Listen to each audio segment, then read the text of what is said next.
युधिष्ठिर का मृत्यु विषयक प्रश्न। नारद जी का राजा अकम्पन से मृत्यु की उत्पत्ति का प्रसंग सुनाते हुए ब्रह्मा जी की रोषाग्नि से प्रजा के दग्ध होने का वर्णन। युधिष्ठिर उवाच य इमे पृथिवीपालाः शेर्ते पृथिवीतले प्रत्नामध्य अते ही गत्संज्ञा महाबला। एक। युधिष्ठिर ने पूछा, पितामह, ये जो असंख्य भूपाल प्राण शून्य होकर इस भूतल पर सेना के बीच में सो रहे हैं, इनकी ओर दृष्टिपात कीजिए। ये महान बलवान थे तो भी संज्ञाहीन होकर पड़े हैं। एक क्षो भीमला नागायुधबलस्था अते ही निहताः संख्ये तुल्य तेजो बलैर्नर। 2। इनमें से एक नरेश भयानक बल से संपन्न था, 10,000 हजार हाथियों की शक्ति रखता था। वे सब के सब इस युद्धस्थल में अपने समान ही तेजस्वी और बलवान मनुष्यों द्वारा मारे गए हैं। 2। नैषा पश्यामि हंतार प्राणिना संयुगे परम विक्रमेणोपसंपन्नस्तेजो बल समन्विता। 3। इन प्राण शक्ति संपन्न नरेशों को कोई दूसरा वीर संग्राम भूमि में मार सके, ऐसा मुझे नहीं दिखाई देता था, क्योंकि वे सब के सब बल पराक्रम से संपन्न और तेजस्वी थे। 3। अतचे में महाप्राज्ञाः शेर्ते ही गतास्व मृता इति च शब्दोऽयं वर्तत्येषु गतासुषु। 4। किंतु इस समय ये महाबुद्धिमान भूपाल निष्प्राण होकर पड़े हैं। इनके प्राण निकल जाने पर इनके लिए मृत शब्द का व्यवहार होता है, अर्थात ये मर गए, ऐसा कहा जाता है। 4। इमे मृता नृपत्यः प्रायशो भीम विक्रमा तत्र में संशयो जातः कुतः संज्ञा मृता इति। 5। कस्य मृत्युः कुतो मृत्युः केन मृत्युरेह प्रजा हरत्यमर्सकाष्टन में ब्रूहि पितामह। 6। ये जो नरेश मृत्यु को प्राप्त हो गए हैं, इनमें बहुत से भयानक पराक्रम से संपन्न है। यहाँ मेरे मन में यह संदेह होता है कि इन्हें मृत नाम कैसे दिया गया, किसकी मृत्यु होती है, किससे मृत्यु होती है, और किस कारण से मृत्यु यहाँ समस्त प्राणियों का अपहरण करती है। देवतुल्य पितामह, मुझे यह सब बताने की कृपा करें। 5-6। भीष्म उवाच पुरा कृत्युगे तात राजा ह्यासीत् कंपनः स शत्रुवशमापन्नः संग्रामे क्षीणवाहनः। 7। भीष्म जी ने कहा, तात प्राचीन सत्ययुग की बात है। अकंपन नाम के एक राजा थे। एक समय संग्राम में उनका रथ नष्ट हो गया और वे शत्रु के वश में पड़ गए। 7। तस्य पुत्रो हरिर्नाम नारायण समो बले स शत्रुभिर्हतः संख्ये सबलः सपदानुगः। 8। उनके एक पुत्र था जिसका नाम था हरि। वो बल में भगवान नारायण के ही समान जान पड़ता था, परंतु उस सम्रांगण में शत्रुओं ने सेना और सेवकों सहित उस राजकुमार को मार गिराया। 8। स राजा शत्रुष्गः पुत्र शोक समन्वितः यदृच्छया शांतिपरो ददश भुवि नारदम। 9। राजा अकंपन स्वतंत्र भूपाल न रहकर शत्रु के अधीन हो गए तथा पुत्र के शोक में डूबे रहने लगे। वे शांति का उपाय ढूंढ रहे थे। इतने ही में दैवेच्छा से भूतल पर विचरते हुए देवर्षि नारद का उन्हें दर्शन हुआ। 9। तस्मै स सर्वमाचष्ट यथावृत जनेश्वरः शत्रुभिर्ग्रहण संख्ये पुत्रस्य मरण तथा। 10। राजा ने युद्धस्थल में शत्रुओं द्वारा अपने पकड़े जाने एवं पुत्र की मृत्यु होने का सारा समाचार यथावत रूप से नारद जी के सामने कह सुनाया। 10। तस्य तद्वचन श्रुत्वा नारदोत्तपोधनः आख्यानमिदमाचष्ट पुत्रशोकापः तदा। 11। राजा का वो कथन सुनकर तपस्या के धनी नारद जी ने उस समय उनसे यह प्राचीन इतिहास कहना आरंभ किया, जो उनके पुत्रशोक को मिटाने वाला था। 11। नारद उवाच राजन् शृणु समाख्यानमद्येदं बहुविस्तरम् यथावृत श्रुत चैव मयेदं वसुधाधित। 12। नारद जी बोले, आज यह अत्यंत विस्तृत आख्यान सुनो। पृथ्वीनाथ, मैंने इसे जैसा सुना है वो यथावत वृत्तांत तुम्हें सुना रहा हूँ। 12 प्रजाः सृष्ट्वा महातेजाः प्रजासगे पितामहः अतीव वृद्धा बहुला नामृष्यत पुनः प्रजा। 13 प्रजा की सृष्टि करते समय महातेजस्वी पितामह ब्रह्मा ने जब बहुत से प्राणियों की सृष्टि कर डाली, तब उनकी संख्या बहुत अधिक हो गई। इतनी अधिक प्रजाओं का होना ब्रह्मा जी से सहन न हो सका। 13 न ह्यंतरम भूत किंचित क्वचित जंतुभिर्च्युत त्रैलोकम भव नृप। 14 अपने धर्म से कभी च्युत न होने वाले नरेश, उस समय कहीं कोई थोड़ा सा भी ऐसा स्थान नहीं रह गया जो जीव जंतुओं से भरा न हो। सारी त्रिलोकी अवरुद्ध हो गई। लोगों का कहीं सांस लेना भी असंभव सा हो गया। सबका दम घुटने लगा। 14 तस्य चिंता समुत्पन्ना संहार प्रति भूपते चिंतन नाद्यगच्छत संहारे हेतु कारणम। 15 भूपाल अब ब्रह्मा जी के मन में प्रजा के संहार की, उनकी संख्या घटाने की चिंता उत्पन्न हुई। वे बहुत देर तक सोचते विचारते रहे, परंतु प्रजा के संहार का कोई युक्तियुक्त कारण ध्यान में नहीं आया। 15 तस्य रोषा महाराज खेभयोग निरुतिष्ठत तेन सर्वा दिशो राजन ददाह स पितामहः। 16 महाराज उस समय रोषवश ब्रह्मा जी के नेत्र आदि इंद्रिय गोलकों से अग्नि प्रकट हो गई। उस अग्नि से पितामह ने संपूर्ण दिशाओं को दग्ध करना आरंभ किया। 16 ततो देव भुवम खंच जगत सचराचरम ददाह पावको राजन भगवत कोप संभव। 17 तब भगवान ब्रह्मा के क्रोध से प्रकट हुई वो आग स्वर्ग, पृथ्वी, अंतरिक्ष तथा चराचर प्राणियों सहित संपूर्ण जलाने लगी।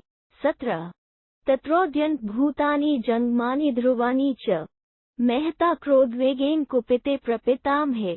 18 प्रपितामह ब्रह्मा के कुपित होने पर उनके क्रोध के महान वेग से सभी स्थावर जंगम प्राणी दंड होने लगे। ततोद्वर्जतः स्थाणुर्वेदाध्वर्पतिः शिवः जगाम शरण देवो ब्रह्माण परवीरहा। 19 तब यज्ञ ही जिनकी जटाएं हैं तथा जो वेदों और यज्ञों के प्रतिपालक हैं, वे शत्रु वीरों का संहार करने वाले कल्याणकारी भगवान शिव ब्रह्मा जी की शरण में गए। 19 तस्मिन् भिक्ते स्थानो प्रजाना हितकाम्यया अब्रवीत परमो देवो ज्वलनिव तदा शिवम। 20 प्रजावर्ग के हित की इच्छा से महादेव जी के अपने सामने आने पर तेज से जलते हुए से परम देव ब्रह्मा जी उनसे इस प्रकार बोले। 20 करवान यद्य कन कामम वराहोसी मतो मम करता ह्यस्मि प्रियम शंभो तव यद हृदि वर्ते। 21 शंभो मैं तुम्हें वर पाने के योग्य समझता हूँ, बोलो आज तुम्हारी कौन सी इच्छा पूर्ण करूँ। तुम्हारे हृदय में जो भी प्रिय मनोरथ हो उसे मैं पूर्ण करूँगा। 21 एति श्री महाभारते शांति पर्वणि मोक्षधर्म पर्वणि मृत्यु प्रजापति संवादोपक्रमे 256। इस प्रकार श्री महाभारत शांति पर्व के अंतर्गत मोक्ष धर्म पर्व में मृत्यु और प्रजापति के संवाद का उपक्रम विषयक 256वां अध्याय पूरा हुआ। 256 महादेव जी की प्रार्थना से ब्रह्मा जी के द्वारा अपनी रोषाग्नि का उपसंहार तथा मृत्यु की उत्पत्ति।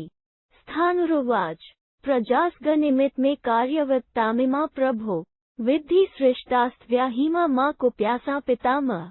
1 महादेव जी ने कहा, प्रभु पितामह मेरा मनोरथ या प्रयोजन आपसे प्रजासत की रक्षा के लिए प्रार्थना करना है।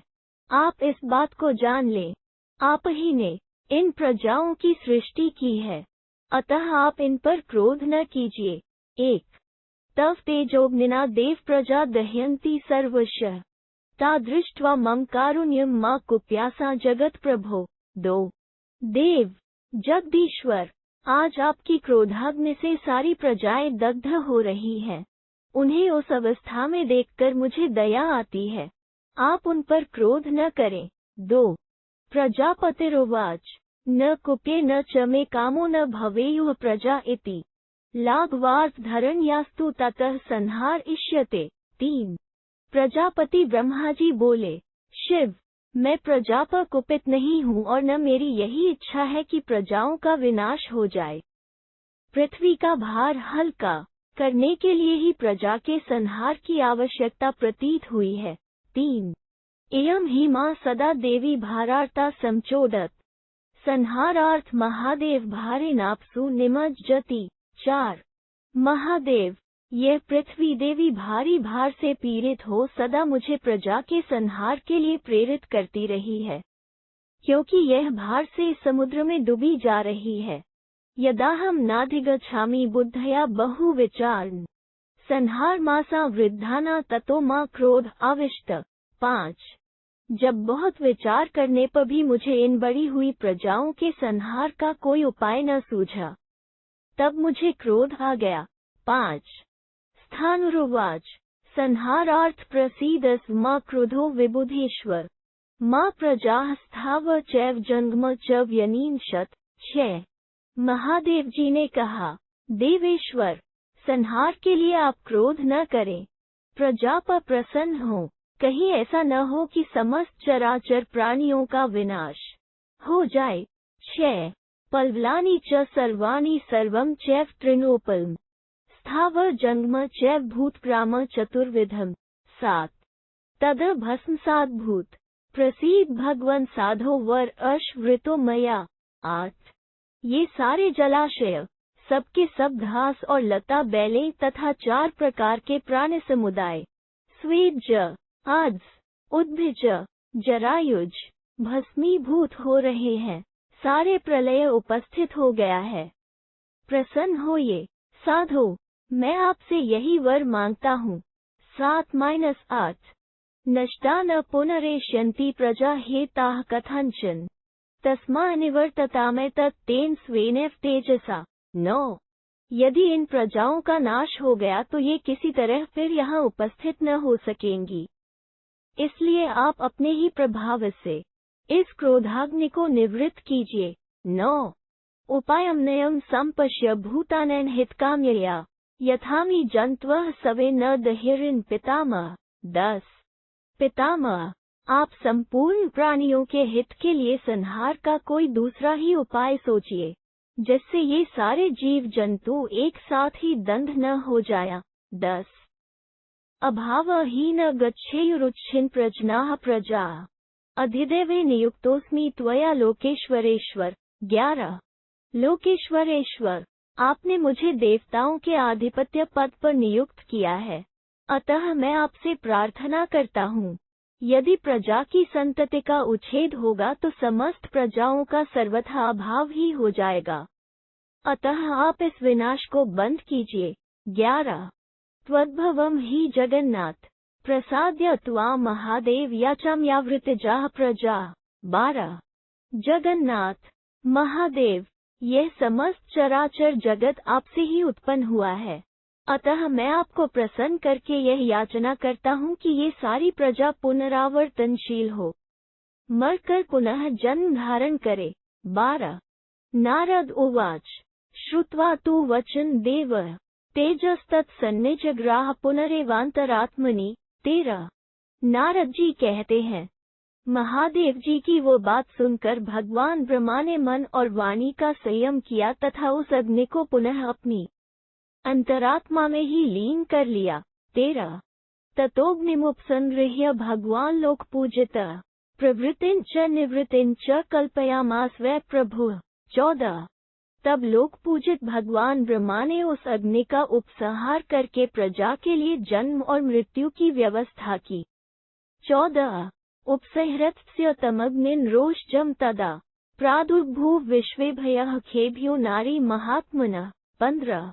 उस क्रोधाग्नि का उपसंहार करते समय महात्मा ब्रह्मा जी की संपूर्ण इंद्रियों से एक मूर्तिमती नारी प्रकट हुई।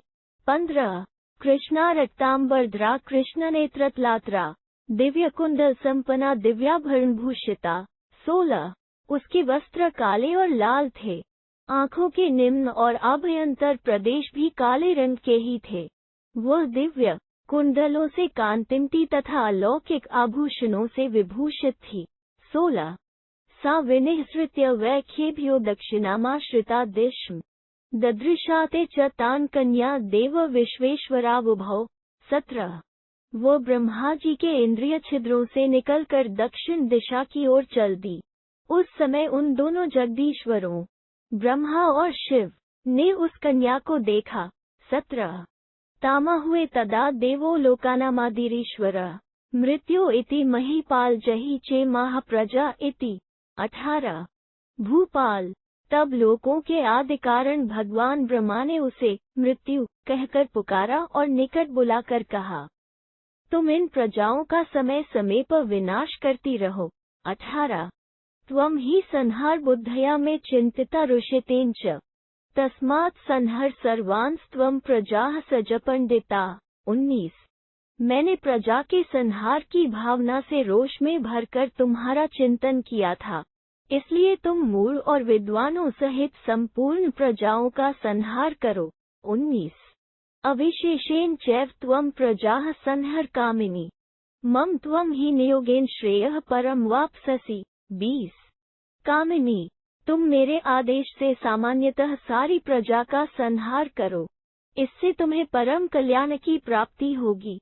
20 एवमुक्ता तु सा देवी मृत्युः कमल मालिनी प्रदध्यो दुःखिता बाला साश्रुपातम तीव्च।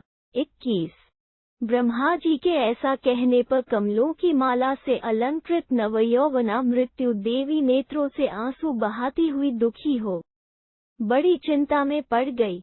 21 पाणिभ्या चैव जग्राहतान्य श्रूणि जनेश्वरः मानवाना हितार्थाय ययाचे पुनरेव। 22 तब जनेश्वर ब्रह्मा जी ने मानवों के हित के लिए अपने दोनों हाथों में मृत्यु के आंसू ले लिए। फिर मृत्यु ने उनसे इस प्रकार प्रार्थना की। 22 एति श्री महाभारते शांति पर्वणि मोक्षधर्म पर्वणि मृत्यु प्रजापति संवादे 57 257 इस प्रकार श्री महाभारत शांति पर्व के अंतर्गत मोक्ष धर्म पर्व में मृत्यु और प्रजापति का संवाद विषयक 257वां अध्याय पूरा हुआ। 257 मृत्यु की घोर तपस्या और प्रजापति की आज्ञा से उसका प्राणियों के संहार का कार्य स्वीकार करना। नारद उवाच विनीय दुहखमबला उवाच प्रांजलिर्भूत्वा लतेवावजिता तदा। 1 नारद जी कहते हैं, तदनंतर वह विशाल नेत्रों वाली अबला स्वयं ही उस दुख को दूर हटाकर झुकाई हुई लता के समान विनम्र हो हाथ जोड़कर ब्रह्मा जी से बोली। 1 त्वया सृष्टा कथ नारी मादृशी वदता वर रौद्र कर्माभिजायत सर्व प्राणिभयंकरी। 2 वक्ताओं में श्रेष्ठ प्रजापते, यदि मुझसे क्रूर कर्म ही कराना था तो आपने मुझ जैसी कोमल हृदय नारी को क्यों उत्पन्न किया? क्या मुझ जैसी स्त्री समस्त प्राणियों के लिए भयंकर तथा क्रूरतापूर्ण कर्म करने वाली हो सकती है? 2 बिभियहमधर्मस्य धर्मादिष्कर्म में त्वं मां भीतामवेक्षस्व शिवनेक्षस्व चक्षुषा। 3 मैं अधर्म से बहुत डरती हूँ, आप मुझे धर्मानुकूल कार्य करने की आज्ञा दें। मुझ भयभीत अबला पर दृष्टिपात करे और कल्याणमयी दृष्टि से मेरी ओर देखें। 3 वयस्थांश्च न हरेयम नागस प्राणिनः प्राणिनामीश नमस्तेस्तु प्रसीद में। 4 समस्त प्राणियों के अधीश्वर, मैं निरपराध बाल वृद्ध और तरुण प्राणियों के प्राण नहीं लूंगी। आपको नमस्कार है, आप मुझ पर प्रसन्न हो। 4 वयस्यांश्च अपध्यास्यन्ति यदेव मृतस्तेषां बिभियहम्। 5 जब मैं लोगों के प्यारे पुत्रों, मित्रों, भाइयों, माताओं तथा पिताओं को मारने लगूंगी, तब उनके संबंधी उनके इस प्रकार मारे जाने के कारण मेरा अनिष्ट चिंतन करेंगे। अतः मैं उन लोगों से बहुत डरती हूँ। 5 कृपणाश्रुप्रग्लेदो दहेन्मा शाश्वतीः समा भीता शरण त्वामुपागता। 6 उन दीन दुखियों के नेत्रों से जो आंसू बहकर उनके कपोलों और वक्षस्थल को भिगो देगा, वो मुझे सदा अनंत वर्षों तक जलाता रहेगा। मैं उनसे बहुत डरी हुई हूँ, इसलिए आपकी शरण में आई हूँ। 6 यमस्य भवने देवपात्यन्ते पाप कर्मणः प्रसाद्ये त्वां वरद प्रसाद कुरु मे प्रभो।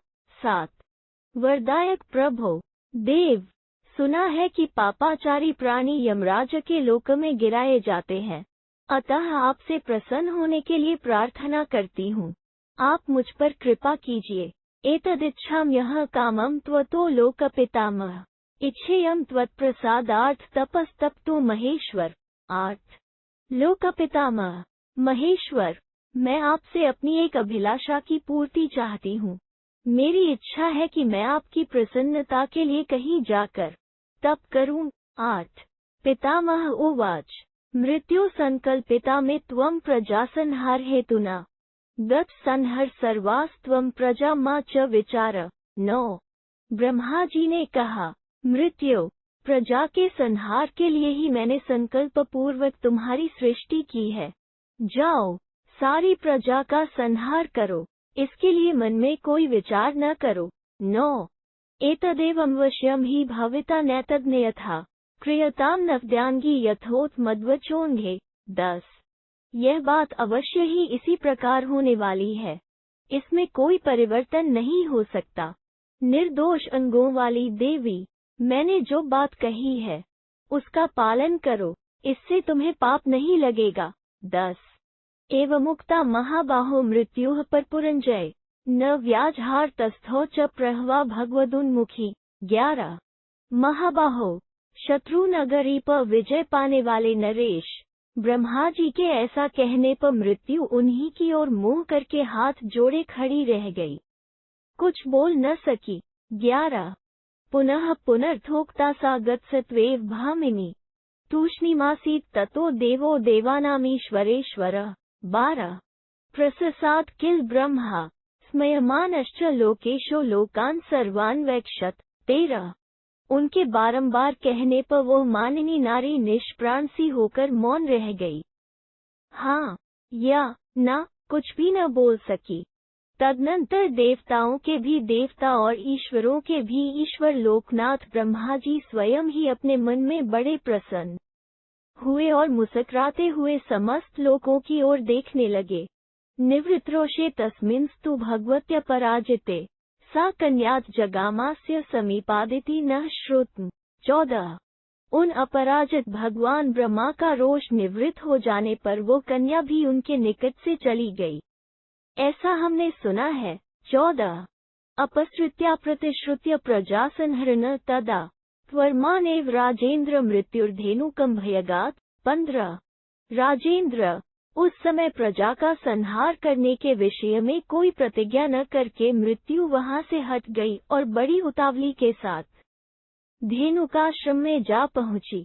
15 सा तत्र परम देवी समाह्येक पदे तस्थो 10 पद्मानी पंच च। 16 वहां मृत्यु देवी ने अत्यंत दुष्कर और उत्तम तपस्या की, वो 15 पद्म वर्षों तक एक पैर पर खड़ी रही। तान तथा कुर्वती तत् तपः परम दुश्चरम पुनरेव महातेजा ब्रह्मा वचनमब्रवीत। 17 इस प्रकार वहां अत्यंत दुष्कर तपस्या करती हुई मृत्यु से महातेजस्वी ब्रह्मा जी ने पुनः जाकर इस प्रकार कहा, कुरुष्व में वचो मृत्यु तदनादृत्य सत्वरा तथैक पदे तात पुनरन्यानि सप्त सा। 18 तस्थो पद्मानि षट् चैव पंच द्वे चैव मानद। मृत्यु, तुम मेरी आज्ञा का पालन करो, दूसरों को मान देने वाले तात। उनके इस कथन का आदर न करके मृत्यु ने तुरंत ही दूसरे 20 पद्म वर्षों तक पुनः एक पैर पर खड़ी हो तपस्या आरंभ कर दी। 18 भूयः पद्मायुत्तात मृगैः सह चचार सा। 19 द्वे चायुते नरश्रेष्ठ वायवाहारा महामते तात महामते नरश्रेष्ठ। फिर वो 10,000 पद्म वर्षों तक मृगों के साथ विचरती रही। इसके बाद 20,000 वर्षों तक उसने केवल वायु का आहार किया। 19 पुनरेव ततो राजन मन्मतिष्ठदुत्तमम्। 20 अप्सु वर्ष सहस्राणि सप्त चैक च पार्थिव। तदनंतर उसने उत्तम मौन व्रत धारण कर लिया। पृथ्वी ते फिर उसने जल में 8000 वर्षों तक रहकर तपस्या की। 20 ततो जगाम सा कन्या कौशिकी नृपसतम। 21 तत्र वायुजलाहारा चचार नियम पुनः। नृपश्रेष्ठ तदनंतर वो कन्या कौशिकी नदी के तट पर गई। वहां वायु और जल का आहार करके उसने पुनः कठोर नियमों का पालन किया। 21 ततो ययो महाभागा गंगा मेरु च केवलम। 22 तस्थो दार्विव निश्चेष्टा प्रजाना हितकाम्यया। तत्पश्चात वो महाभागा ब्रह्मन या गंगा जी के किनारे और केवल मेरु पवप गई। वहां प्रजावर्ग के हित की इच्छा से वह काठ की भांति निश्चेष्ट खड़ी रही। 22 ततो हिमवतो मूर्धनि यत्र देवाः समीचरे। 23 तत्रोंगुष्ठेन राजेंद्र निखर्वमपर ततः तस्थो पितामह चैव तोष्यामास यत्नतः। 24 राजेंद्र तदनंतर हिमालय पर्वत के शिखर पर जहाँ पहले देवताओं ने यज्ञ किया था, उस स्थान पर वो परम शुभ लक्षणा कन्या एक निखर वर्षों तक अंगूठे के बल पर खड़ी रही। इस प्रकार यत्न करके उसने पितामह ब्रह्मा जी को संतुष्ट कर लिया। 23-24 तत्स्तां ब्रवीत तत्र लोकाना प्रभवाप्ययः किमिदं वर्तते पुत्री क्रियता मम तद्वचः। 25 तब संपूर्ण लोकों की उत्पत्ति और प्रलय के कारण भूत ब्रह्मा जी वहां उस कन्या से बोले, बेटी तुम यह क्या करती हो? मेरी आज्ञा का पालन करो। 25 पुनर्मृत्युर्भगवन्त पितामहम् न हरेयम प्रजा देव पुनश्चाह प्रसाद्ये। 26 तब मृत्यु ने पुनः भगवान पितामह से कहा, देव मैं प्रजा का नाश नहीं कर सकती, इसके लिए पुनः आपका कृपा प्रसाद चाहती हूँ। 26 तामधर्मभयाद् भीता पुनरेव प्रयाचतीम तदाब्रवीत देवदेवो निगृह्येदं वचस्ततः। 27 अधर्म के भय से डरकर पुनः कृपा की भीख मांगती हुई मृत्यु को रोककर देवाधिदेव ब्रह्मा ने उससे यह बात कही। 27 अधर्मो नास्ति ते मृत्यु सयच्छेमाः प्रजाः शुभे मया ह्युक्तम वृषभद्रे भविता नेह किंचन। 28 मृत्यु तुम इन प्रजाओं का संहार करो, शुभे इससे तुम्हें पाप नहीं लगेगा। भद्रे मेरी कही हुई कोई भी बात यहाँ झूठी नहीं हो सकती। 28 धर्मः सनातनश्च त्वामेवानुप्रवेक्ष्यति अहं च विबुधाश्चैव त्वधिते निरताः सदा। 29 सनातन धर्म यही तुम्हारे भीतर प्रवेश करेगा, मैं तथा ये संपूर्ण देवता सदा तुम्हारे हित में लगे रहेंगे। 29 इम्मनयं च ते कामं ददानि मनसैप्सितम् न त्वा दोषेन यास्यन्ति व्याधि संपीडिताः प्रजाः। 30 पुरुषेषु स्वरूपेण पुरुषसिव भविष्यसि स्त्रीषु स्त्रीरूपिणी चैव तृतीयेषु नपुंसकम्। 31 मैं तुम्हें यह दूसरा भी मनोवांछित वर दे रहा हूँ कि रोगों से पीड़ित हुई प्रजा तुम्हारे प्रति दोष दृष्टि नहीं करेगी, तुम पुरुषों में पुरुष रूप से रहोगी, स्त्रियों में स्त्री रूप धारण कर लोगी और नपुंसकों में नपुंसक हो जाओगी।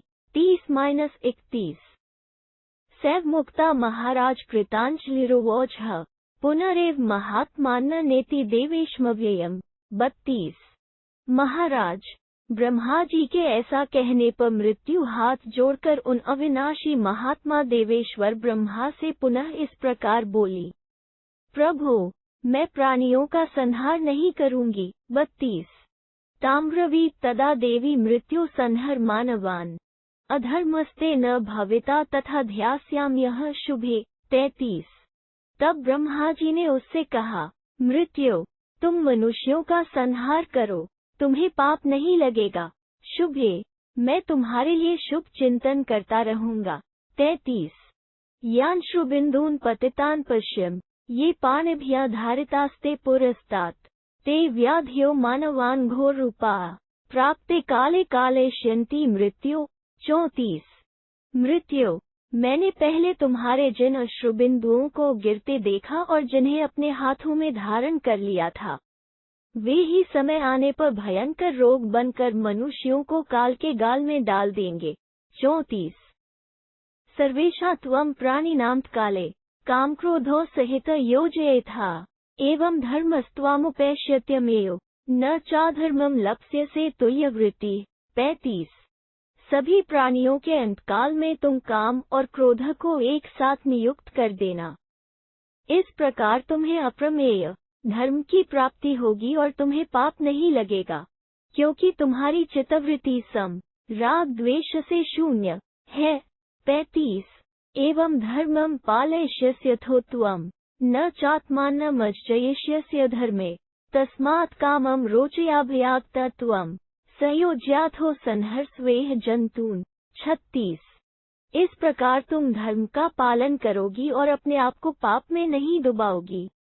अतः अपने को प्राप्त होने वाले इस अधिकार को प्रसन्नतापूर्वक ग्रहण करो और काम को इस कार्य में लगाकर इस प्राणियों का संहार करो। 36 सा वै तदा मृत्यु संज्ञापदेशा भीता अथो प्राणान् प्राणिनां काले काम क्रोधो प्राप्य निर्मोह्य हन्ति।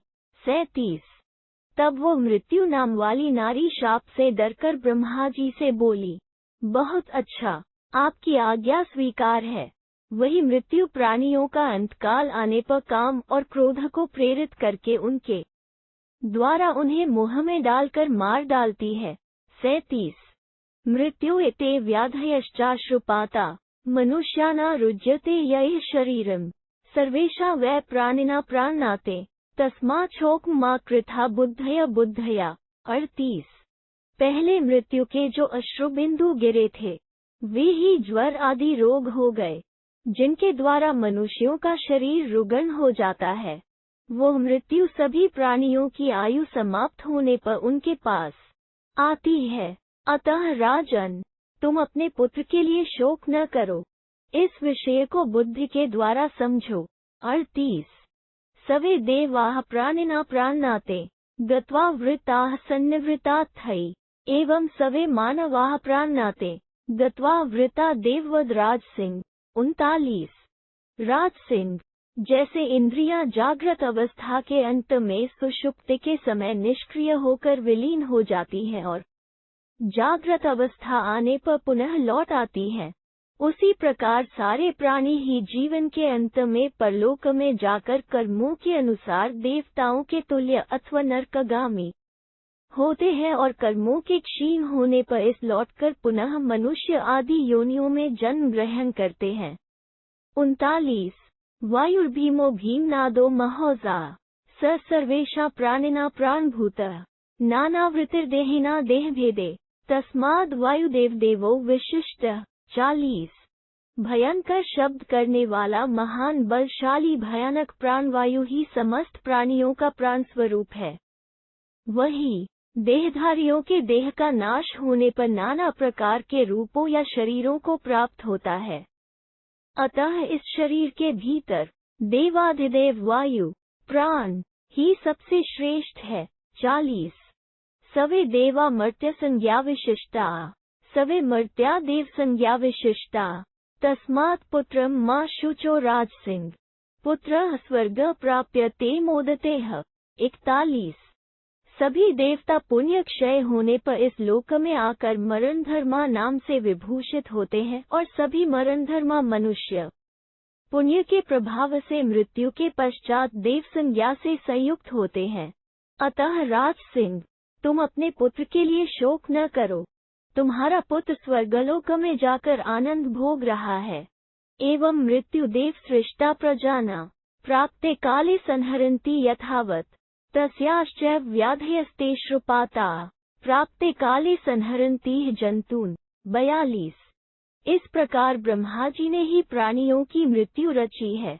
वो मृत्यु ठीक समय आने पर यथावत रूप से जीवों का संहार करती है। उसके जो अश्रुपात हैं वे ही मृत्यु काल प्राप्त होने पर रोग बनकर इस प्राणियों का संहार करते हैं। 42 एति श्री महाभारते शांति पर्वणि मोक्षधर्म पर्वणि मृत्यु प्रजापति संवादे अष्टपंचाशदधिकविंशतितमोऽध्यायः। 258 इस प्रकार श्री महाभारत शांति पर्व के अंतर्गत मोक्ष धर्म पर्व में मृत्यु और प्रजापति का संवाद विषयक 200 अध्याय पूरा हुआ। 258 धर्माधर्म के स्वरूप का निर्णय। युधिष्ठिर उवाच इमे वै मानवाः सवे धर्मं प्रति विषङ्किताः कोऽयं धर्मः कुतो धर्मस्तन्मे ब्रूहि पितामह।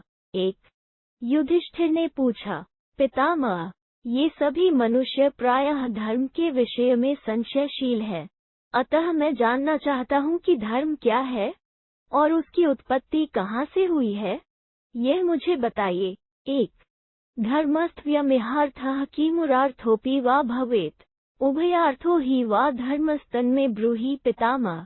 2 पितामह, इस लोक में सुख पाने के लिए जो कर्म किया जाता है वही धर्म है या परलोक में कल्याण के लिए जो कुछ किया जाता है उसे धर्म कहते हैं, अथवा लोक परलोक दोनों के सुधार के लिए कुछ किया जाने वाला कर्म ही धर्म कहलाता है, यह मुझे बताइए।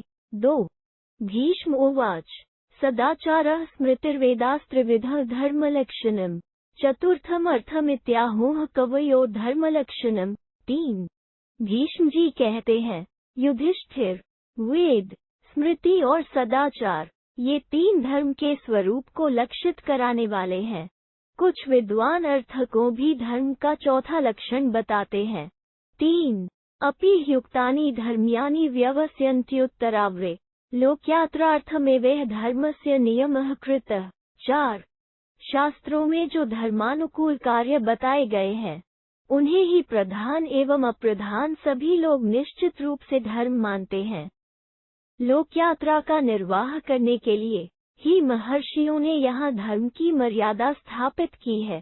4 उभयत सुखोदक इह चैव परत्र च अलब्ध्वा निपुणः धर्मं पापः पापेन युज्यते।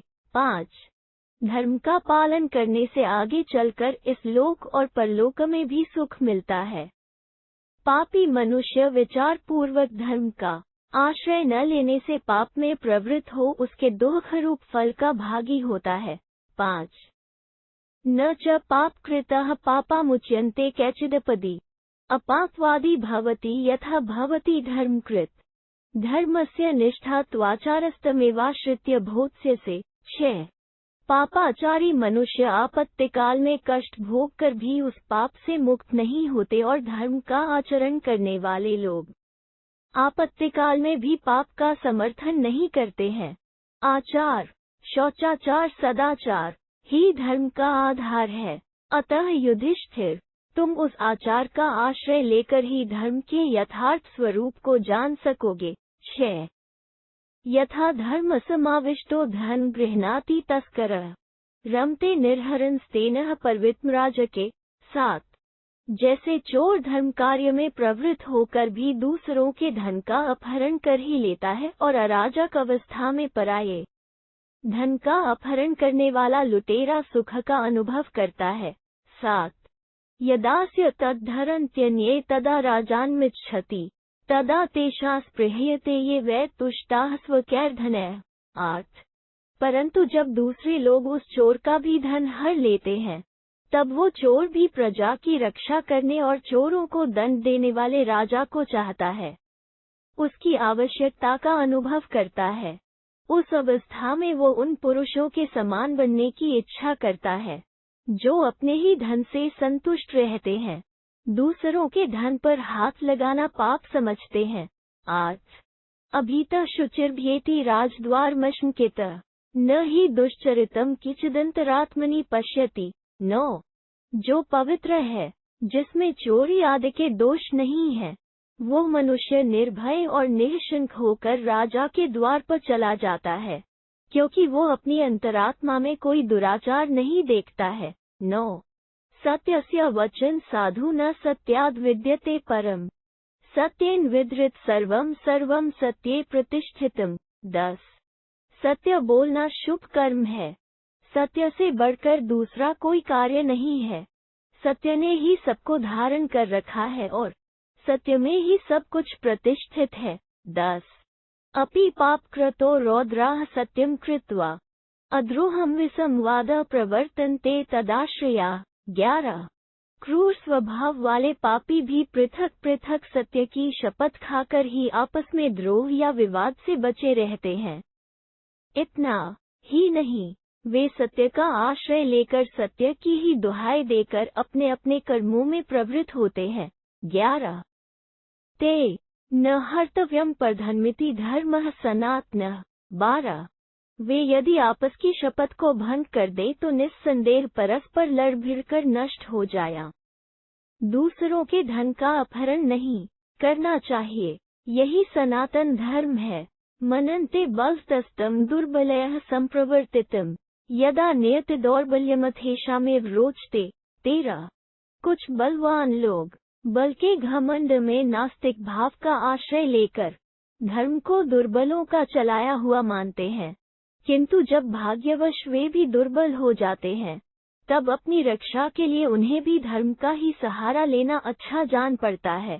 13 न ह्यत्यंत बलस्तो भवन्ति सुखिनोऽपि वा तस्माद् न जवे बुद्धिं कार्याते कदाचन। 14 संसार में कोई भी न तो अत्यंत बलवान होते हैं और न बहुत सुखी ही, इसलिए तुम्हें अपनी बुद्धि में कभी कुटिलता का विचार नहीं लाना चाहिए।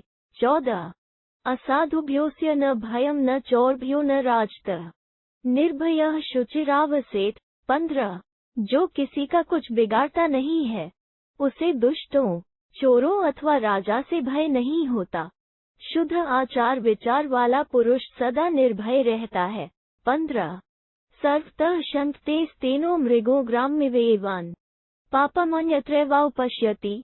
16 गांवों में आए हुए हिरण की भांति चोर सबसे डरता रहता है, वो अनेकों बार दूसरों के साथ जैसा पापाचार कर चुका है, दूसरों को भी वैसा ही पापाचारी समझता है। 16 मुदितः शुचिर्भ्येति सर्वतो निर्भयः सदा न हि दुश्चरितम् किंचिदात्मनोन्येषु पश्यति। 17 जिसका आचार विचार शुद्ध है उसे कहीं से कोई खटका नहीं होता, वो सदा प्रसन्न एवं सब ओर से निर्भय बना रहता है तथा वो अपना कोई दुष्कर्म दूसरों में नहीं देखता है। 17 दातव्यमित्ययं धर्म उक्तो भूतहिते रतया तम मनन्ते धन्युताः कृपणैः संप्रवर्तितम्। 18 समस्त प्राणियों के हित में तत्पर रहने वाले महात्माओं ने दान करना चाहिए, ऐसा कहकर इसे धर्म बताया है, परंतु बहुत से धनवान उसे दरिद्रों का चलाया हुआ धर्म समझते हैं। 18 यदा नियतिकार्पण्यमथेषामेव रोचते न ह्यत्यंत धनवन्तो भवन्ति सुखिनोऽपि वा। 19 परंतु यदि भाग्यवश वे भी निर्धन या दर दर के भिखारी हो जाते हैं, उस समय उनको भी यह धर्म उत्तम जान पड़ता है, क्योंकि कोई भी न तो अत्यंत धनवान होते हैं और न अतिशय सुखी ही हुआ करते हैं, अतः धन का अभिमान नहीं करना चाहिए। 19 यज्ञैर्विहित नेच्छेदात्मनः कर्म पुरुष न तत्परेषु कुर्वीत जानन् प्रियमात्मनः। 20 मनुष्य दूसरों द्वारा किए हुए जिस व्यवहार को अपने लिए वांछनीय नहीं मानता, दूसरों के प्रति भी वो वैसा बर्ताव न करे। उसे यह जानना चाहिए कि जो बर्ताव अपने लिए अप्रिय है वो दूसरों के लिए भी प्रिय नहीं हो सकता। 20 योन्यस्य स्यात्पत्तिः स कर्मकीवक्तुमर्ति यज्ञस्य ततः कुर्यान् मरिष्येदिति में मति। 21 जो स्वयं दूसरे के घर में उत्पत्ति जार बनकर जाता है, पराई स्त्री के साथ व्यभिचार करता है, वो दूसरे को वैसा ही कर्म करते देख किससे क्या कह सकता है। यदि दूसरे की उसी प्रवृत्ति के कारण वह निंदा करे तो वो पुरुष उसकी निंदा को नहीं सह सकता, ऐसा मेरा विश्वास है। 21 जीवितो यह स्वयं कथ यद यदात्मनि चेच्छित परस्यापि चिंत्येत। 22 जो स्वयं जीवित रहना चाहता हो वो दूसरों के प्राण कैसे ले सकता है। मनुष्य अपने लिए जो जो सुख सुविधा चाहे वही दूसरे के लिए भी सुलभ कराने की बात सोचे। 22 अतिरिक्तया धात्रा कुसीद संप्रवर्तितम्। 23 जो अपनी आवश्यकता से अधिक हो उन भोग पदार्थों को दूसरे दीन दुखियों के लिए बांट दे। इसीलिए विधाता ने सूद पर धन देने की वृत्ति चलाई है। यस्मिंस्तु देवाः समये संतिष्ठेरस्था भवेत्, अथवा लाभ समये स्थितिर्धर्मेऽपि शोभना। 24। जिस सन्मार्ग या मर्यादा देवता स्थित होते हैं उसी पर मनुष्य को भी स्थिर रहना चाहिए, अथवा धन लाभ के समय धर्म में स्थित रहना भी अच्छा है। 24। सर्वं प्रियाभयुपगत धर्ममाहुर्मनीषिणः पश्येत् धर्माधर्मे युधिष्ठिर। 25। युधिष्ठिर, सबके साथ प्रेमपूर्ण बर्ताव करने से जो कुछ प्राप्त होता है वो सब धर्म है, ऐसा मनीषी पुरुषों का कथन है, तथा जो इसके विपरीत है वो अधर्म है। तुम धर्म और अधर्म का संक्षेप से यही लक्षण समझो। 25।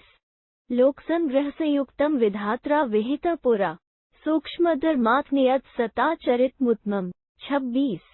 विधाता ने पूर्व काल में सत्पुरुषों के जिस उत्तम आचरण का विधान किया है वो विश्व के कल्याण की भावना से युक्त है और उससे धर्म एवं अर्थ के सूक्ष्म स्वरूप का ज्ञान होता है। 26। धर्मलक्षणमाख्यातमेतत् ते कुरु सतम् तस्माद् न जवे बुद्धिं ते कार्या कथंचन। 27। कुरु श्रेष्ठ, यह मैंने तुमसे धर्म का लक्षण बताया है, अतः तुम्हें किसी तरह कुटिल मार्ग में अपनी बुद्धि को नहीं ले जाना चाहिए। 27। एति श्री महाभारते शांति पर्वणि मोक्षधर्म पर्वणि धर्मलक्षणे 59-अधिकविंशतितमोऽध्यायः। 259। इस प्रकार श्री महाभारत शांति पर्व के अंतर्गत मोक्ष धर्म पर्व में धर्म का लक्षण विषयक 259वां अध्याय पूरा हुआ। 259। युधिष्ठिर का धर्म की प्रामाणिकता पर संदेह उपस्थित करना। युधिष्ठिर उवाच सूक्ष्म साधु समादिष्टम भवता धर्मलक्षणम प्रतिभात्वस्ति में काचित् तान् ब्रूयामनुमानतः। 1। युधिष्ठिर ने कहा, पितामह, आपने धर्म का सूक्ष्म एवं सुंदर लक्षण बताया है, परंतु मुझे कुछ और ही स्फुरित हो रहा है, अतः मैं उसके संबंध में अनुमान से ही कुछ कहूँगा। 1। भूयांसो हृदये ये में प्रश्नस्ते व्याहृतस्त्वया इदं त्वन्यत् प्रवक्ष्यामि न राजन् निग्रहादिव। 2। मेरे हृदय में जो बहुत से प्रश्न उठे थे उन सब का निराकरण आपने कर दिया। महाराज, अब मैं यह दूसरा प्रश्न उपस्थित कर रहा हूँ, इसमें जिज्ञासा ही कारण है, दुराग्रह नहीं। 2। इमानि ही प्राणयन्ति सृजन्त्युतारयन्ति च न धर्मः परिपाठन शक्यो भारत वेदितुम्। 3। भारतनंदन, धर्म ही इन प्राणियों की सृष्टि करते हैं, धर्म ही उनके जीवन धारण और उद्धार में कारण होते हैं, परंतु धर्म को केवल वेदों के पाठ मात्र से नहीं जाना जा सकता। 3। अन्यो धर्मः समस्तस्य विषमस्थस्य चाप्र आपदस्तु कथ शक्याः परिपाठन वेदितुम्। 4। जो मनुष्य अच्छी स्थिति में है उसका धर्म दूसरा है और जो संकट में पड़ा हुआ है उसका धर्म दूसरा ही है। केवल वेदों के पाठ से आपद धर्म का ज्ञान कैसे हो सकता है? 4। सदाचारो मतो धर्मः संस्त्वाचार लक्षणाः साध्यासाध्यम कथ शक्यं सदाचारो है लक्षण। 5। आपके कथनानुसार सत्पुरुषों का आचरण धर्म माना गया है और जिनमें धर्माचरण लक्षित होता है वे ही सत्पुरुष हैं। ऐसी दशा में अन्योन्याश्रय दोष पड़ने के कारण साध्य और असाध्य का विवेक कैसे हो सकता है? ऐसी दशा में सदाचार धर्म का लक्षण नहीं हो सकता। दृश्यते ही धर्मरूपेणाधर्मं प्राकृतश्चरन् धर्मं चाधर्मरूपेण कश्चित् प्राकृतश्चरन्। 6। इस लोक में देखा जाता है कि कितने ही प्राकृत मनुष्य धर्म से दिखाई देने वाले अधर्म का आचरण करते हैं और कितने ही अप्राकृत शिष्ट पुरुष अधर्म प्रतीत होने वाले धर्म का अनुष्ठान करते हैं। अतः केवल आचार से धर्माधर्म का निर्णय नहीं हो सकता। 6।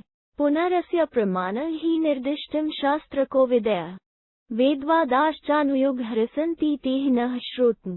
7। शास्त्रज्ञ पुरुषों ने धर्म में वेद को ही प्रमाण बताया है, किंतु हमने सुना है कि युग युग में वेदों का ह्रास होता है, अर्थात धर्म के संबंध में जो वेदों का निश्चय है वो प्रत्येक युग में बदलता रहता है। 7 अन्ये कृतयुगे धर्मास्त्रेताया द्वापरे परे, अन्ये कलियुगे धर्म यथाशक्ति कृता इव। 8 सत्ययुग के धर्म कुछ और हैं, त्रेता और द्वापर के धर्म कुछ और ही हैं और कलियुग के धर्म कुछ और ही बताए गए हैं। मानो मुनियों ने लोगों की शक्ति के अनुसार ही धर्म की व्यवस्था की है। 8 अम्नाय वचन सत्यमित्ययम लोक संग्रह, अम्नायभयः पुनर्वेदाः प्रसृताः सर्वतोमुखा। 9 वेदों का वचन सत्य है, यह कथन लोकरंजन मात्र है। वेदों से ही सर्वतोमुखी स्मृतियों का प्रचार और प्रसार हुआ है। 9 ते चेत सर्व प्रमाण वै प्रमाण यत्र विद्यते, प्रमाणेप्य प्रमाणेन विरुद्धे शास्त्रता कुतः। 10 यदि संपूर्ण वेद प्रामाणिक है तो स्मृतियां भी प्रामाणिक हो सकती हैं, परंतु जब युग युग में धर्म के विषय में विभिन्न प्रकार की बात कहने से प्रमाणभूत वेद भी अप्रामाणिक हो तो वेदमूलक स्मृतियां भी प्रामाणिक नहीं रहेंगी। यदि स्मृति का श्रुति के साथ विरोध हो तो उसमें शास्त्रत्व कैसे रह सकता है। 10 धर्मस्य क्रियमाणस्य बलवद्भिदुरात्मभिः या विक्रियते संस्था ततः सापि प्रणश्यति।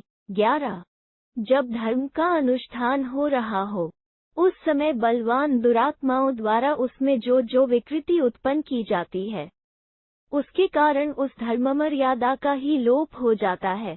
11 विद्म चैवम न वा विद्म शक्यम वा वेदितो न वा अनीयान क्षुरधाराया गरीयान्ति पर्वतात्। 12 हम धर्म को जानते हो या न जानते हो, धर्म स्वरूप जाना जा सकता हो या नहीं, इतना तो हम समझते ही हैं कि धर्म छुरे की धार से भी सूक्ष्म और पर्वत से भी अधिक विशाल एवं भारी है।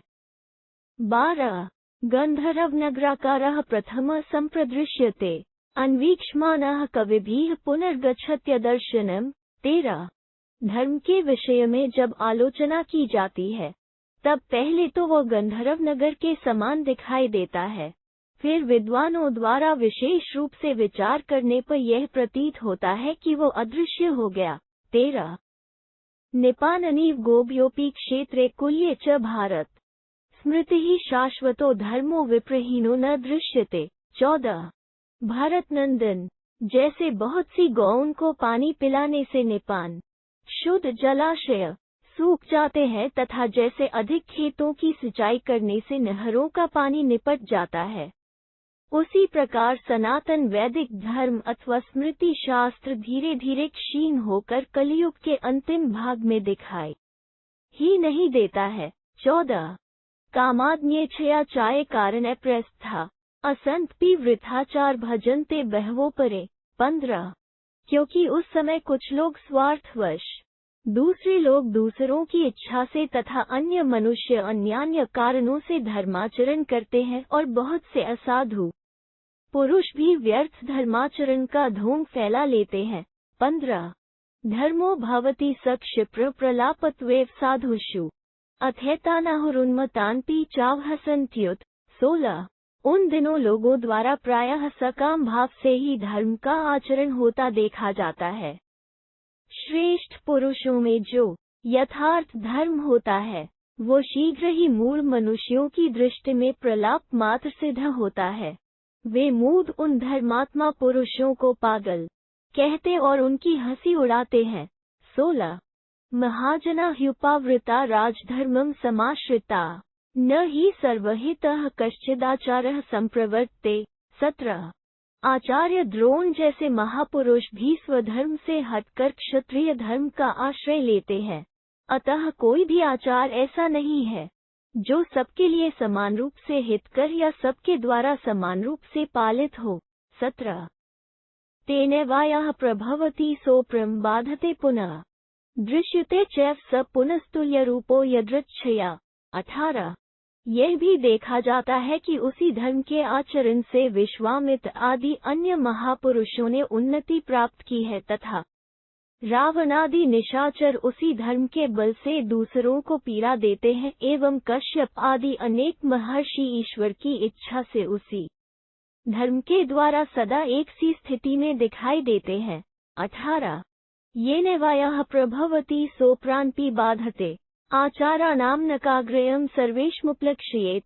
19 जिस धर्म को अपनाकर एक व्यक्ति उन्नति करता है उसी से दूसरा दूसरों को पीड़ा देता है, अतः सबके लिए आचारों की एकरूपता कोई नहीं दिखा सकता। 19 चिराभिपन्नः कविभिः पूर्वं धर्म उदाहृतः तेनाचारेण पूर्वेण संस्था भवति शाश्वती। 20 आपने पहले उसी धर्म का वर्णन किया है जिसे चिरकाल से धारण करते चले आ रहे हैं। मैं भी यही समझता हूँ कि उस पूर्व प्रचलित धर्म के आचरण द्वारा ही समाज की मर्यादा दीर्घ काल तक टिकी रहती है। 20 इति श्री महाभारते शांति पर्वणि मोक्ष धर्म पर्वणि धर्म प्रामाण्याक्षेपे षष्ट्यधिकविंशतितमोऽध्याय। 260 इस प्रकार श्री महाभारत शांति पर्व के अंतर्गत मोक्ष धर्म पर्व में धर्म की प्रामाणिकता पर आक्षेप विषयक 260वां अध्याय पूरा हुआ। 260 जाजली की घोर तपस्या। सिर पर जटाओं में पक्षियों के घोंसला बनाने से उनका अभिमान और आकाशवाणी की प्रेरणा से उनका तुलाधार वैश्य के पास जाना। भीष्म उवाच अत्राप्युदाहरन्तीमितिहासं पुरातनं तुलाधारस्य वाक्यानि धर्मे जाजलिना से। 1 भीष्म जी ने कहा, धर्म के विषय में जाजली के साथ तुलाधार वैश्य की जो बातें हुई थी उसी प्राचीन इतिहास का विद्वान पुरुष यहाँ उदाहरण दिया करते हैं। वने वंचरः कश्च जाजलिर्नाम वैद्विजः तपस्तेपे महात्पा। 2 प्राचीन काल में जाजली नाम से प्रसिद्ध एक ब्राह्मण थे जो वन में ही रहते और विचरते थे। उन महातपस्वी जाजली ने समुद्र के तट पर जाकर बड़ी भारी तपस्या की। नियतो नियताहारश्चिराजिन जटाद्र मल्पंकधरो धीमान बहून वर्षगणान मुने। 3 वे नियम से रहते, नियमित भोजन करते और वल्कल मृग चर्म एवं जटा धारण किया करते थे। वे बुद्धिमान मुनि बहुत वर्षों तक शरीर पर मैल और कीचड़ धारण किए खड़े रहे। 3 स कदाचिन महातेजा जलवासो महीपते चचार लोकान विप्रर्षिः प्रेक्षमाणो मनोज्वः। 4 फिर किसी समय समुद्र तटस्थ जलयुक्त प्रदेश में निवास करने वाले वे महातेजस्वी विप्रर्षि संपूर्ण लोकों को देखने के लिए मन के समान तीव्र गति से विचरण करने लगे। 4 स चिंत्यामास मुनिर्जलवासे कदाचन विप्राक्ष्य सागरांता वै मही सवन कान्नम। 5 वन और कान्नों सहित समुद्र पर्यंत पृथ्वी का निरीक्षण करके समुद्र तटवर्ती सजल प्रदेश में निवास करते समय जाजली मुनि कभी इस प्रकार विचार करने लगे। 5 न मया सदृशोतिः लोकै स्थावरंग में अप्सु विहायसं गच्छन्मिया योन्यः सहेति वै। 6 इस चराचर मेरे सिवा ऐसा कोई दूसरा मनुष्य नहीं है जो मेरे साथ जल में विचरने और आकाश में घूमने फिरने की शक्ति रखता हो। 6 अदृश्यमानो रक्षो भिजमध्ये वदंस्तथा अब्रुवंश्च पिशाचस्तम नैवं त्वं वक्तुमर्हसि। 7 राक्षसों से अदृश्य रहकर जलयुक्त प्रदेश में निवास करने वाले जाजली मुनि ने जब इस प्रकार कहा तब अदृश्य पिशाचों ने उनसे कहा, मुने, तुम्हें ऐसी बात नहीं कहनी चाहिए। 7 तुलाधारो वनिग्धर्मा वाराणस्या महायशाः सोप्येव नार्हते वक्तुं यथा त्वं द्विजसतम्। 8 द्विज श्रेष्ठ काशी में महायशस्वी तुलाधार रहते हैं जो वणिक धर्म का पालन करते हैं, किंतु वे भी ऐसी बात नहीं कह सकते जैसी आज आप कह रहे हैं। इत्युक्तो जाजलिभूतयः प्रत्युवोच महात्पा पश्येयं तमः प्राज्ञं तुलाधारं यशस्विनम्। 9 उन अदृश्य भूतों के ऐसा कहने पर महातपस्वी जाजली ने उनसे कहा, क्या मैं उन ज्ञानी एवं यशस्वी तुलाधार का दर्शन कर सकता हूँ? 9 इति ब्रुवान तमऋषिन् अब्रुवन् गच्छ पंथान्मास्थाय द्विजोतम। 10 ऐसा कहते हुए उन महर्षि को समुद्र तटवर्ती जल प्रदेश से बाहर निकालकर राक्षसों ने उनसे कहा, द्विज श्रेष्ठ, इस मार्ग का आश्रय लेकर काशीपुरी चले जाइए। 10 इत्युक्तो जाज्लिभूतजगाम विम्नास्तदा वाराणस्या तुलाधारम समासायाब्रवीदिद्म। 11 उन अदृश्य भूतों के ऐसा कहने पर जाजली मुनि उदास होकर काशी में गए और तुलाधार के पास पहुंचकर उससे इस प्रकार बोले। 11 युधिष्ठिर उवाच कीकृत दुष्कर तात कर्म जाजलीना पुरा येन सिद्धि परा प्राप्त तम में व्याख्यातुमर्हसि। 12 युधिष्ठिर ने पूछा, तात, पूर्व काल में जाजली ने कौन सा ऐसा दुष्कर कार्य किया था जिससे वे परम सिद्धि को प्राप्त हो गए? यह मुझे विस्तार पूर्वक बताने की कृपा करें। 12 भीष्म उवाच अतीव तपसा युक्तो घोरेण स बभूव तथोपस्पर्शनर्तः सायं प्रातर्महात्पा। 13 स्वाध्याय परमो द्विज वानप्रस्थ विधानज्ञो जाज्लज्वलितः श्रिया। 14 भीष्म जी ने कहा, बेटा, जाजली मुनि महान तपस्वी थे और अत्यंत घोर तपस्या में लगे हुए थे। वे प्रतिदिन सायंकाल और प्रातःकाल स्नान एवं संध्योपासना करके विधि पूर्वक अग्निहोत्र करते और वेदों के स्वाध्याय में तत्पर रहते थे। ब्रह्मर्षि जाजली वानप्रस्थ के धर्म की विधि को जानने और पालने वाले थे। वे अपने तेज से प्रज्वलित हो रहे थे। 13-14 वने तपस्य तिष्ठत् स न च धर्मं वैक्षत वर्षस्वाकाशशाय च हिन्ते जलसंश्रय। 15 वाता तपसहो ग्रीष्मे न च धर्मं विदत् दोषयाश्च विविधा भूमो च परिवर्ते। 16 वे वन में रहकर तपस्या में ही लगे रहते, किंतु अपने धर्म की कभी अवहेलना नहीं करते थे। वे वर्षा के दिनों में खुले आकाश के नीचे सोते और हेमंत ऋतु में पानी के भीतर बैठा करते थे। इसी तरह गर्मी के महीनों में कड़ी धूप और लू का कष्ट सहते थे, परंतु उनको वास्तविक धर्म का ज्ञान नहीं हुआ।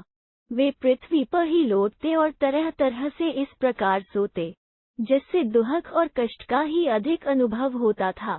16 ततः कदाचित स मुनिर्वर्षस्वाकाशमा स्थितः अंतरिक्षाज्जल मूर्धना प्रत्यग्रहणा मुहुर्मुहुः।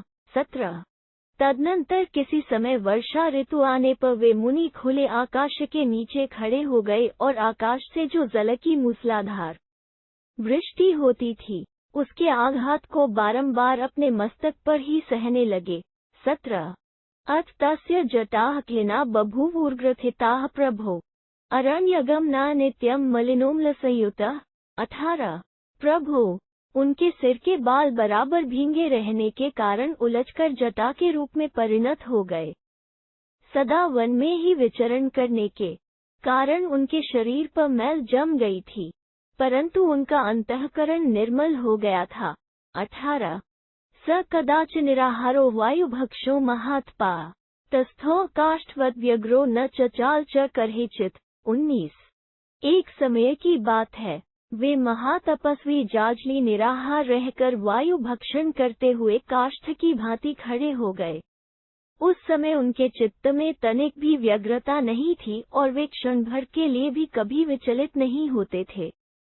19 तस्य स्मस्थानुभूतस्य निर्विचेष्टस्य भारत कुलिंग शकुनो राजन नीदम शिरसी चक्रतुः। 20 भारत नंदन, वे चेष्टा शून्य होने के कारण किसी ठूठे पेड़ के समान जान पड़ते थे। उस समय उनके सिर पर गौरैया पक्षी के एक जोड़े ने अपने रहने के लिए एक घोंसला बना लिया। 20 स तो दयावान ब्रह्मस्वरूप प्रेक्षत दंपति कुर्वाणो नीटकम तत् जटासु तृन्तन्तुभिः। 21 वे विप्रषि बड़े दयालु थे, इसलिए उन्होंने उन दोनों पक्षियों को तिनकों से अपनी जटाओं में घोंसला बनाते देखकर भी उनकी उपेक्षा कर दी। उन्हें हटाने या उड़ाने की कोई चेष्टा नहीं की। 21 यदा न सचलत्येव स्थानुभूतो महात्पा तत्स्तो सुख विश्वस्तो सुख तत्रोष्तुस्तदा। 22।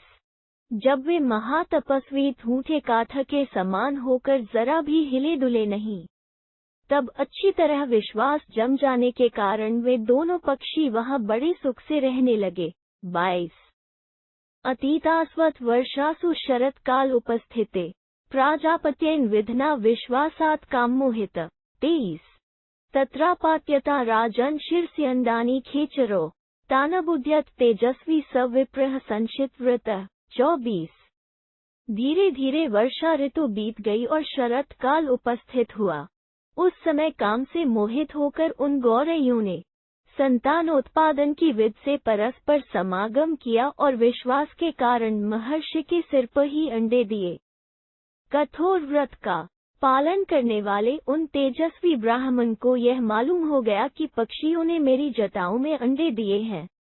23-24। बुद्ध्वा च स महातेजा न च चाल च जाजलीये धर्मे कृतम न नित्यम नाधर्मम सत्वरोचत। 25। इस बात को जानकर भी महातेजस्वी जाजली विचलित नहीं हुए। उनका मन सदा धर्म में लगा रहता था, अतः उन्हें अधर्म का कार्य पसंद नहीं था। 25। अहन्यहनि चागत्य तत्स्तो तस्य मूर्धनि आश्वासित निवसतः संप्रहृष्टो तदा विभो। 26।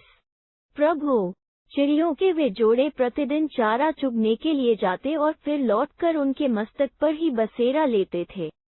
वहां उन्हें बड़ा आश्वासन मिलता था और वे बहुत प्रसन्न रहते थे। 26। इंडेभ्यस्त्वत् पुष्टेभ्यः प्राजायन्त शकुन्तका व्यवर्धन्त च तत्रैव न चाकम्पत जाजली। 27। इंडों के पुष्ट होने पर उन्हें फोड़कर बच्चे बाहर निकले और वही पलकर बड़े होने लगे, तथापि जाजली मुनि हिले डुले नहीं। 27। मुनि जाजली की तपस्या स रक्षमाणत्वंदानी कुलिंगाना धृतव्रत तथैव तस्थौ धर्मात्मा निर्विचेष्टः समाहित।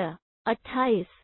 दृढ़तापूर्वक व्रत का पालन करने वाले वे एकाग्रचित धर्मात्मा मुनि उन पक्षियों के इंडों की रक्षा करते हुए पूर्ववत निश्चेष्ट भाव से खड़े रहे। 28। तत्स्तु काल समये बभूवुतेथ पक्षिणः बुबुधे तांस्तु समुनिर्जात पक्षान कुलिंग कौन। 29। तदनंतर कुछ समय बीतने पर उन सब बच्चों के पर निकल आए। मुनि को यह बात मालूम हो गई कि चिड़ियों के इन बच्चों के पंख निकल आए हैं। 29। ततः कदाचित् तांस्तत्र पश्यन् पक्षीन् यत्वृतः बभूव परम पृथ्वदामतिं तान् वरः। 30। तथा तानपि संवृद्धान् दृष्ट्वा चान्वता मुदम् शकुनो निर्भयो तत्र उष्तुष्टात्मजयः स। 31। संयम पूर्वक व्रत के पालन में तत्पर रहने वाले बुद्धिमानों में श्रेष्ठ जाजली किसी दिन वहां उन पंखधारी बच्चों को उड़ते देख बड़े प्रसन्न हुए तथा अपने बच्चों को बड़ा हुआ देख वे दोनों पक्षी भी बड़े आनंद का अनुभव करने लगे और अपनी संतानों के साथ निर्भय होकर वहीं रहने लगे। 30-31। जात पक्षांश्च सायं सायं द्विजान विप्रो न चाकंपत जाजली। 32। बच्चों के पंख हो गए थे, इसलिए वे दिन में चारा चुगने के लिए उड़कर निकल जाते और प्रतिदिन सायंकाल फिर वहीं लौट आते थे। ब्राह्मण प्रवर जाजली उन पक्षियों को इस प्रकार आते जाते देखते, परंतु हिलते डुलते नहीं थे। 32। कदाचित् पुनर्भ्येत्य पुनर्गच्छति संततम् त्यक्ता माता पितृभया ते न चाकंपत जाजली। 33। किसी समय माता पिता उनको छोड़कर उड़ गए, अब वे बच्चे कभी आकर फिर चले जाते और जाकर फिर चले आते थे। इस प्रकार वे सदा आने जाने लगे। उस समय तक जाजली मुनि हिले डुले नहीं, तथा ते दिवस चापि गत्वा सायं पुनर्नृप उपावर्तन्त तत्रैव निवासोत शकुन्तका। 34। नरेश्वर, अब वे पक्षी दिन भर चरने के लिए चले जाते और शाम को पुनः बसेरा लेने के लिए वहीं आते थे। 34। पंच समुपत्य विंग माह षष्ठेहनि समाजग मुन चाकंपत जाजली। 35। कभी कभी वे विहंगम उड़कर 5-5 दिन तक बाहर ही रह जाते और छठे दिन वहां लौटते थे। तब तक भी जाजली मुनि हिले डुले नहीं। 35 क्रमेण च पुनः सवे दिवसान सुबहुनत नोपावर्तन्त शकुना जात प्राणाः स्म ते यदा। 36 फिर क्रमशः वे सब पक्षी बहुत दिनों के लिए जाने और आने लगे। अब वे हृष्ट पुष्ट और बलवान हो गए थे, अतः बाहर निकल जाने पर जल्दी नहीं लौटते थे। कदाचिमासमात्रेण समुपत्य विंगमा नैवागच्छन्स्तो राजन प्रातिष्ठत सजाजली। 37 एक समय वे आकाशचारी पक्षी उड़ जाने के बाद 1 मास तक लौटकर नहीं आए। तब जाजली मुनि वहां से अन्यत्र चल दिए। 37 तत्स्तेषु प्रलीनेषु जाजलजात विस्मय सिद्धोमीति मति चक्रे तत्स्तम मान आविष्ट। 38 उन पक्षियों के अदृश्य हो जाने पर जाजली को बड़ा विस्मय हुआ। वे मन ही मन यह मानने लगे कि मैं सिद्ध हो गया। फिर तो उनके भीतर अहंकार आ गया। 38 स तथा निर्गतान दृष्ट्वा शकुंतान नियत व्रत संभावितात्मा संभाव्य भरिष्यन्। 39 नियम पूर्वक व्रत का पालन करने वाले वे संभावितात्मा महर्षि उन पक्षियों को इस प्रकार गया हुआ देख अपनी सिद्धि की संभावना करके मन ही मन बड़े प्रसन्न हुए। 39 स नद्या समुपस्पृश्य तर्पयित्वा हुताशनम् उदयन्तमथादित्यमुपातिष्ठन् महात्पाः। 40 फिर नदी के तट पर जाकर उन महातपस्वी मुनि ने स्नान किया और संध्या तर्पण के पश्चात अग्निहोत्र के द्वारा अग्निदेव को तृप्त करके उगते हुए सूर्य का उपस्थान किया। 40 संभाव्य चटकान मूर्धनि जाजलिचपता वर धर्मः प्राप्तो मयेति वै। 41 जप करने वालों में श्रेष्ठ जाजली अपने मस्तक पर चिड़ियों के पैदा होने और बढ़ने आदि की बातें याद करके अपने को महान धर्मात्मा समझने लगे और आकाश में मानो ताल ठोंकते हुए स्पष्ट वाणी में बोले, मैंने धर्म को प्राप्त कर लिया। 41 अथांतरिक्षे वागासी तान च शुश्राव जाजली धर्मेण न समस्त्वं वै तुलाधारस्य जाजले। 42 वाराणस्यां महाप्राज्ञ तुलाधारः प्रतिष्ठितः सोप्येव नार्हते वक्तुं यथा त्वं भाषसे द्विज।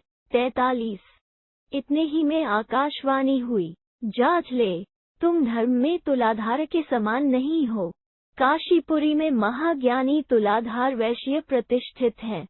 विप्रवर वे तुलाधार भी ऐसी बात नहीं कह सकते जैसी तुम कह रहे हो। जाजले ने उस आकाशवाणी को सुना। 42-43 यत्र सायंगृहो मुने। 44 इससे वे अमर्ष के वशीभूत हो गए और वे तुलाधार को देखने के लिए पृथ्वी पर विचरने लगे। जहाँ संध्या होती वहीं वे मुनि टिक जाते थे। 44 कालेन महतागच्छत स तु वाराणसी पुरीम विक्रीणता च पण्यानि तुलाधारम ददश सह। 45 इस प्रकार दीर्घकाल के पश्चात वे वाराणसी पुरी में जा पहुँचे। वहाँ उन्होंने तुलाधार को सौदा बेचते देखा। सोपी दृष्ट्वा तम विप्रमायात भान जीवनः समुत्थाय सुसंहृष्टः स्वागतेनाभय पूजत। 46 विविध पदार्थों के क्रय विक्रय से जीवन निर्वाह करने वाले तुलाधार भी ब्राह्मण को आते देख तुरंत ही उठकर खड़े हो गए और बड़े हर्ष के साथ आगे बढ़कर उन्होंने ब्राह्मण का स्वागत सत्कार किया। 46 तुलाधार उवाच आयानवासी विदितो मम ब्रह्मन् न संशयः ब्रवीमि यत् तु वचन तच्छृणुष्व द्विजोतम। 47 तुलाधार ने कहा, आप मेरे पास आ रहे हैं, यह बात मुझे पहले ही मालूम हो गई थी, इसमें संशय नहीं है। द्विज श्रेष्ठ अब जो कुछ मैं कहता हूँ उसे ध्यान देकर सुनिए। 47 सागरानुपमाश्रित्य तपस्तप्तं त्वया महत् न च धर्मस्य संज्ञा त्वं पुरा व्ययत कथंचन। 48 आपने सागर के तट पर सजल प्रदेश में रहकर बड़ी भारी तपस्या की है, परंतु पहले कभी किसी तरह आपको यह बोध नहीं हुआ था कि मैं बड़ा धर्मवान हूँ। ततः सिद्धस्य तपसा तव विप्रशकुन्तका क्षिप्रशीर्ष्य जायन्ते च संभावितास्त्वया। 49। विप्रवर, जब आप तपस्या से सिद्ध हो गए, तब पक्षियों ने शीघ्र ही आपके सिर पर अंडे दिए और उनसे बच्चे पैदा हुए। आपने उन सब की भली भांति रक्षा की। जात पक्षा यदा ते च गताश्चारिमित्स्ततः मन्यमानस्ततो धर्मं चटक प्रभव द्विज। 50। जब उनके पर निकल आए और वे चारा चुगने के लिए उड़कर इधर उधर चले गए, तब उन पक्षियों के पालनजनित धर्म को आप बहुत बड़ा मानने लगे। 50। हे वाच त्वं था श्रोषिमा प्रति द्विजसतम अमर्श्वश्मापन्नस्ततः प्राप्तो भवानेय कर्वाणि प्रियम की ते तद ब्रूहि द्विजसतम। 51। द्विज श्रेष्ठ, उसी समय मेरे विषय में आकाशवाणी हुई, जिसे आपने सुना और सुनते ही अमर्ष के वशीभूत होकर आप यहाँ मेरे पास चले आए। विप्रवर, बताइए, मैं आपका कौन सा प्रिय कार्य करूं? 51। इति श्री महाभारते शांति पर्वणि मोक्ष धर्म पर्वणि तुलाधार जाजल संवादे 61अधिक तमोध्याय। 261। इस प्रकार श्री महाभारत शांति पर्व के अंतर्गत मोक्ष धर्म पर्व में तुलाधार जाजली संवाद विषयक 261वां अध्याय पूरा हुआ। 261। तारांकन। इसी अध्याय में पहले अदृश्य भूत पिशाचों के द्वारा उपर्युक्त वचन कहा गया है। यहाँ उसी को आकाशवाणी बतला रहे हैं। जाजली और तुलाधार का धर्म के विषय में संवाद। भीष्म उवाच इत्युक्तः स तदा तेन तुलाधारेण धीमता प्रोवाच वचन धीमान जाजलिचपता वरः। 1। भीष्म जी कहते हैं, उस समय बुद्धिमान तुलाधार के इस प्रकार कहने पर जप करने वालों में श्रेष्ठ मतिमान जाजल ने यह बात कही। 1। जाजलरुवाच विक्रीणतः सर्वरसान् सर्वगन्धांश्च वाणिज वनस्पतिनौषधीश्च तेषां मूलफलानि च। 2। जाजली बोले, वैश्यपुत्र, तुम तो सब प्रकार के रस, गंध, वनस्पति, औषधि, मूल और फल आदि बेचा करते हो। 2। अध्यगानैष्ठिकी बुद्धिं कुत्स्त्वामिदमागतम् एतदाचश्व में सर्वं निखिलेन महामते। 3। महामते, तुम्हें यह धर्म में निष्ठा रखने वाली बुद्धि कहाँ से प्राप्त हुई? तुम्हें यह ज्ञान कैसे सुलभ हुआ? यह सब पूर्ण रूप से मुझे बताओ। 3। भीष्म उवाच एवमुक्तस्तुलाधारो ब्राह्मणेन यशस्विना उवाच धर्म सूक्ष्मानि वैश्यो धर्मार्थ तत्वविद। 4। भीष्म जी कहते हैं, यशस्वी ब्राह्मण जाजल के इस प्रकार पूछने पर धर्म और अर्थ के तत्व को जानने वाले तुलाधार वैश्य ने उन्हें धर्म संबंधी सूक्ष्म बातों को इस तरह बताना आरंभ किया। 4। तुलाधार उवाच वेदाहं जाजले धर्मं सरहस्यं सनातनम् सर्वभूतहित मैत्र पुराण यम जना विदुः। 5। तुलाधार बोले, जाजले, जो समस्त प्राणियों के लिए हितकारी और सबके प्रति मैत्री भाव की स्थापना करने वाला है, जिसे सब लोग पुरातन धर्म के रूप में जानते हैं, गूढ़ रहस्यों सहित उस सनातन धर्म का मुझे ज्ञान है। 5। अद्रोहिणैव भूतानां पद्रोहेण वा पुनः या वृत्ति स परो धर्मस्तेन जीवामि जाजले। 6। जिसमें किसी भी प्राणी के साथ द्रोह न करना पड़े अथवा कम से कम द्रोह करने से काम चल जाए, ऐसी जो जीवन वृत्ति है, वही उत्तम धर्म है। जाजले, मैं उसी से जीवन निर्वाह करता हूँ। 6। परच्छिन्नैः काष्ठतृणैर्म्येदं शरण कृतम् अलक्तम पद्मक तुंग गंधांश्चोचाविचांस्था। 7। मैंने दूसरों के द्वारा काटे गए काठ और घास फूस से यह घर तैयार किया है। अलक्तक, वृक्ष विशेष की छाल, पद्मक, पद्माक, तुंग काष्ठ तथा चंदनादि गंध द्रव्य एवं अन्य छोटी बड़ी वस्तुओं को मैं दूसरों से खरीदकर बेचता हूँ। 7। रसांश्च तांस्तान विप्रर्षे क्रीत्वा वै प्रतिविक्रीणे परहस्ताद्मया। 8। विप्रर्षे, मेरे यहाँ मदिरा नहीं बेची जाती, उसे छोड़कर बहुत से पीने योग्य रसों को दूसरों से खरीदकर बेचता हूँ। माल बेचने में छल कपट एवं असत्य से काम नहीं लेता। 8 सर्वेषां यः सुहृन्नित्यं सर्वेषां च हिते रतः कर्मणा मनसा वाचा स धर्मं वेद जाजले। 9 जाजले जो सब जीवों का सुहृद होता और मन, वाणी तथा क्रिया द्वारा सदा सबके हित में लगा रहता है, वही वास्तव में धर्म को जानता है। 9 नानुरुधे निरुध्ये वा न द्वेष्मि न च कामये समोह सर्वभूतेषु पश्य में जाजले व्रतम तुला में सर्वभूतेषु समातिष्ठति जाजले। 10 मैं न किसी से अनुरोध करता हूँ, न विरोध ही करता हूँ, और न कहीं मेरा द्वेष है, न किसी से कुछ कामना करता हूँ। समस्त प्राणियों के प्रति मेरा संभाव है। जाजले यही मेरा व्रत और नियम है। इस पर दृष्टिपात करो। मुँह ने मेरी तराजू सब मनुष्यों के लिए सम है, सबके लिए बराबर तौलती है। 10 नाह परेषां कृत्यानि प्रशंसामि न गर्ह्ये आकाशस्य विप्रेन्द्र पश्यं लोकस्य चित्रतम। 11 विप्रव मैं आकाश की भांति असंग रहकर कार्यों की विचित्रता को देखता हुआ दूसरों के कार्यों की न तो प्रशंसा करता हूँ और न निंदा ही। 11 इति मा त्वं विजानीहि सर्वलोकस्य जाजले सममतिं तान् श्रेष्ठ समलोष्टाश्म कांचनम। 12 बुद्धिमानों में श्रेष्ठ जाजले इस प्रकार तुम मुझे सब लोगों के प्रति समता रखने वाला और मिट्टी के ढेले, पत्थर तथा सुवर्ण को समान समझने वाला जानो।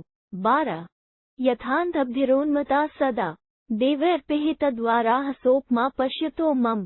13 जैसे अंधे, बहरे और उन्मत्त, पागल मनुष्य जिनके नेत्र, कान आदि द्वार देवताओं ने सदा के लिए बंद कर दिए हैं, सदा केवल सांस लेते रहते हैं, मुझ दृष्टा पुरुष की भी वैसी ही उपमा है। अर्थात मैं देखकर भी नहीं देखता, सुनकर भी नहीं सुनता और विषयों की ओर मन नहीं ले जाता, केवल साक्षी रूप से देखता हुआ श्वास प्रश्वास मात्र की क्रिया करता रहता हूँ। 13 यथा वृद्धा तो कृशा निःस्पृहा विषयान् प्रति तथार्थ कौम्भोगेषु ममापि विगता स्पृहा। 14 जैसे वृद्ध, रोगी और दुर्बल मनुष्य विषय भोगों की स्पृहा नहीं रखते, उसी प्रकार मेरे मन से भी धन और विषय भोगों की इच्छा दूर हो गई है। 14 यदा चायं न बिभेति यदा चामान् बिभ्यति यदा नेच्छति न द्वेष्टि ब्रह्म संपद्यते तदा। 15 जब यह पुरुष दूसरे से भयभीत नहीं होता, जब दूसरे प्राणी भी इससे भयभीत नहीं होते, तथा जब यह न तो किसी की इच्छा रखता है और न किसी से द्वेष ही करता है, तब ब्रह्मभाव को प्राप्त हो जाता है। 15 यदा न कुरुते भाव सर्वभूतेषु पापकम कर्मणा मनसा वाचा ब्रह्म संपद्यते तदा। 16 जब समस्त प्राणियों के प्रति मन, वाणी और क्रिया द्वारा भी बुरे भाव नहीं होते हैं, तब मनुष्य ब्रह्मभाव को प्राप्त होता है। 16 न भूतो न भविष्योस्ति न च धर्मोस्ति कश्चन यो भयः सर्वभूतानां स प्राप्नोत्यभयं पदम।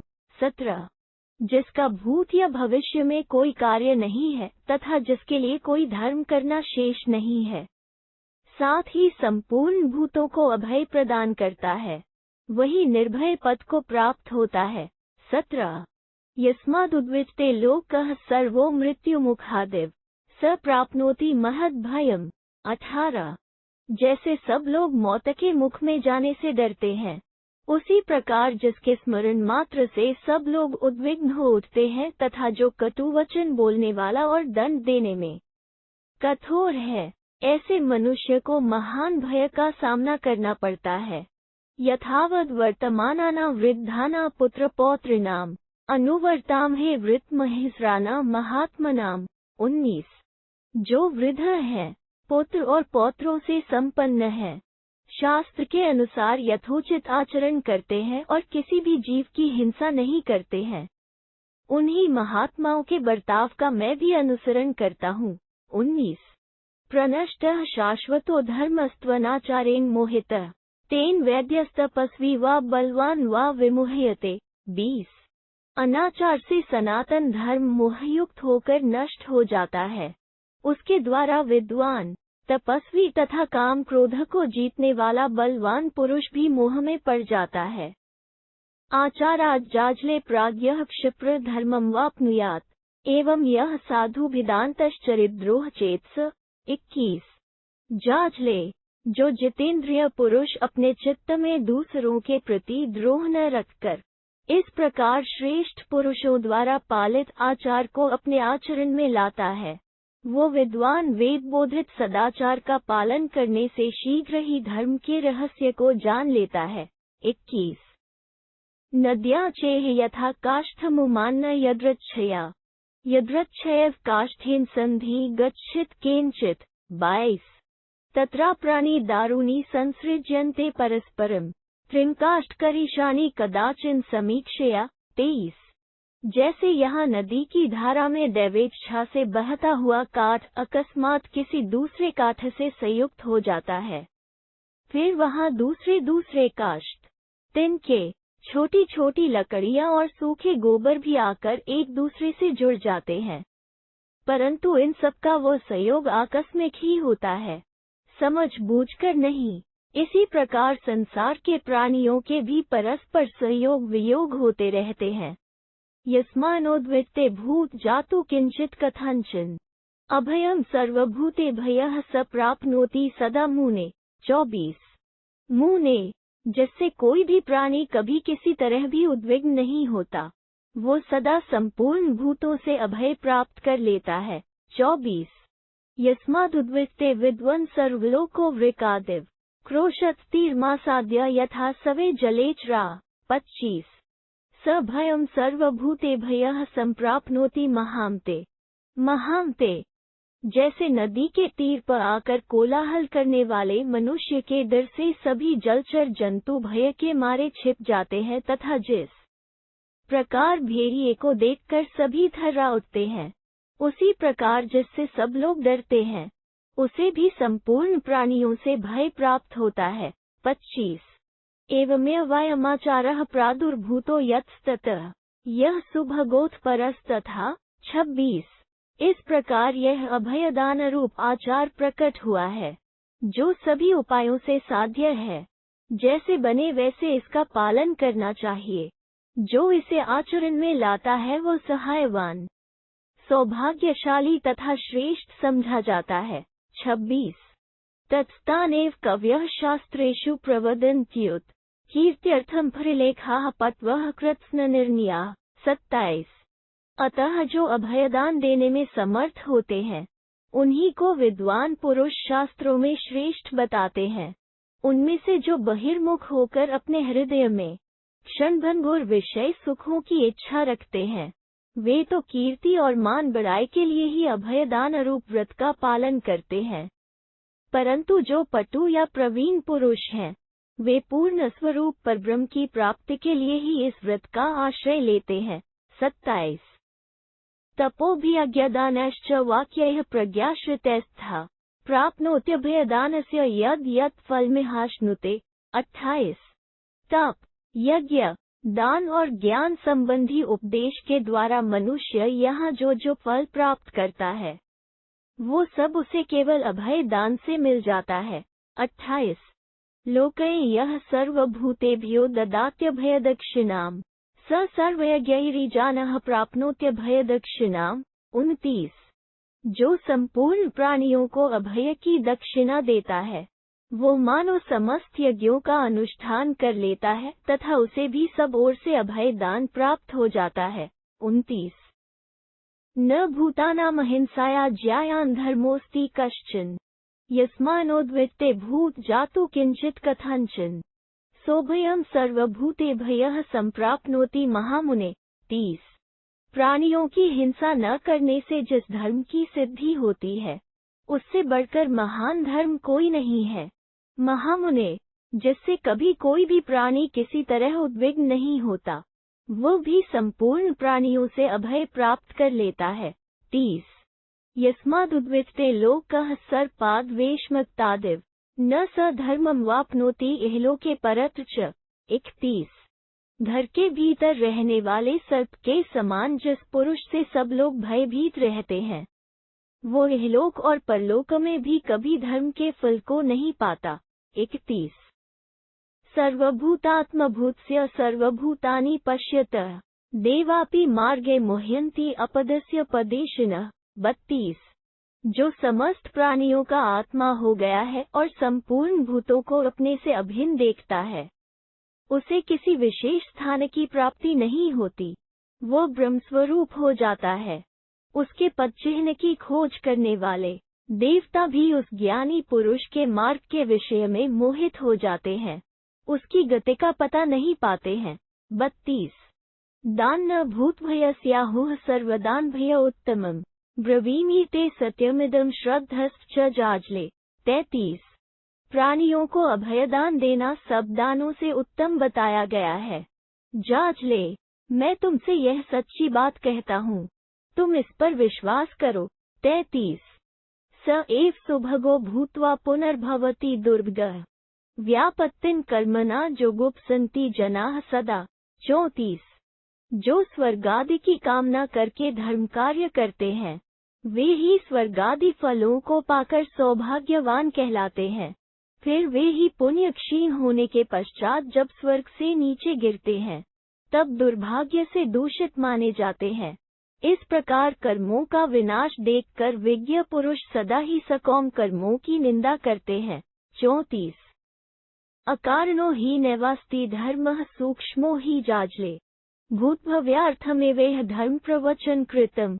35 जाजले कोई भी धर्म निष्प्रयोजन या निष्फल नहीं है, उसका स्वरूप अत्यंत सूक्ष्म है। स्वर्ग या ब्रह्म की प्राप्ति के लिए ही यहाँ धर्म की व्याख्या की गई है। सूक्ष्मतवोन स विज्ञातो शक्यते बहुनिर्नवः उपलभ्यात्रा चान्यानाचारहानवबुध्यते। 36 धर्म का स्वरूप अत्यंत सूक्ष्म होने के कारण वो सबकी समझ में नहीं आ सकता, क्योंकि उसके स्वरूप को छिपाने वाली बहुत सी बातें हैं। बीच बीच में विभिन्न सत्पुरुषों के आचारों को देखकर मनुष्य वास्तविक धर्म का ज्ञान प्राप्त करता है। 36 ये च छिदन्ति वृषणान ये च भिदन्ति नस्तकान वहन्ति महतो भारान बध्नन्ति दमयन्ति च। 37 हत्वा सत्वानि खादन्ति तान कथ न विगहसे मानुषा मानुषनेव दास भावन भुंजते। 38 जो लोग बैलों को बधिया करके बांधते नाथते, उनसे भारी बोझ ढुलाते और उनका दमन करके उन्हें काम पर निकालते हैं, जो कितने ही जीवों को मारकर खा जाते हैं, मनुष्य होकर मनुष्यों को दास बनाकर और उनके परिश्रम का फल आप भोगते हैं, उनकी तुम निंदा क्यों नहीं करते हो। 37-38 वधबंध निरोधेन कारयन्ति दिवानिश्म आत्मनश्चापि जानाति यद दुःख वधबंधने।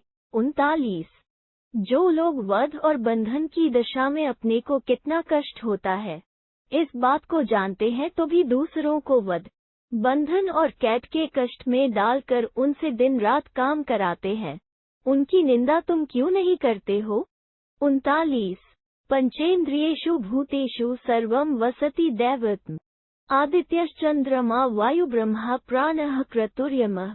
40 तानि जीवानि वक्रियका मृतेषु विचारणा।